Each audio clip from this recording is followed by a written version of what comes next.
ভেবেছিলাম ভিডিও করব না, নার্সিংহোমে এসেছি। নার্সিংহোমে আবার কিসের ভিডিও কিন্তু না করে পারলাম না। ম্যাডাম এর আগেও, এটা ১ম বার নয়, ম্যাডাম এর আগেও ২ বার পড়ে গেছে। এই নিয়ে ৩ বার হলো ম্যাডাম সিঁড়ি থেকে পড়ে গেছে। তো যার জন্য আমাদেরকে তড়িঘড়ি ম্যাডামকে নিয়ে চলে আসতে হয়েছে নার্সিংহোমে।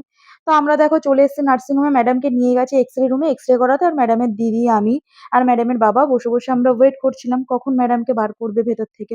তো ফাইনালি ম্যাডামকে বার করা হয়েছে ভেতর থেকে আর আমাদের হাতে একটা বিল ধরিয়ে দিল। ঠিক আছে? যে রিসেপশনে গিয়ে আপনারা পেমেন্ট করে দিন। তারপরে ম্যাডামের এক্স-রে রিপোর্ট দেখে ডাক্তার বলল সেরকম কিছু একটা হয়নি।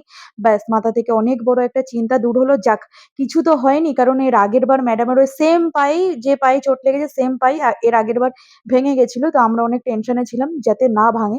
তো ডাক্তার এক্স-রে রিপোর্ট দেখে বলল ভাঙেনি। তবে রেস্টে থাকতে হবে, অনেকটাই বেড রেস্টে থাকতে হবে। কারণ পাটা ওকে মাটিতে ফেলতেই বারণ করেছে। পা ফেললে কিন্তু এই ব্যথাটা কিন্তু অনেকদিন থেকে যাবে। তো পা ওর ভালোই ফুলে গেছে। তো ওর দিদির গাড়িতে করেই আমরা এসেছিলাম। ওর দিদি গাড়িটা নিয়ে আসছে আর এই যে নার্সিং হোমের ওয়ার্ড বয় ম্যাডামকে একদম হুইল চেয়ারে করে নিয়ে এসছে। তারপরে ম্যাডামকে আমরা গাড়িতে বসিয়ে নিয়ে একদম চলে এসেছি ডাইরেক্ট ওষুধের দোকানে।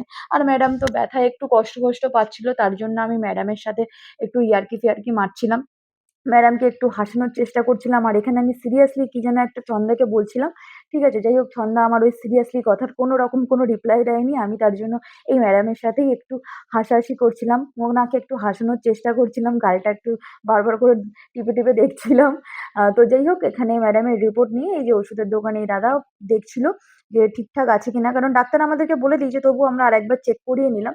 যাই হোক, এখান থেকে ওষুধ-ফষুধ নিয়ে আমরা ফাইনালি বাড়িতে চলে আসলাম। বাড়িতে এসে এই যে দেখো পাটা কতটা ফুলে গেছে। ঠিক আছে? তো পাটা প্রচুর ফুলে গেছে। ম্যাডামকে আমি শুইয়ে দিয়েছি। বলেছি একদম এক পা খাট থেকে নামবি না। একদম শুয়ে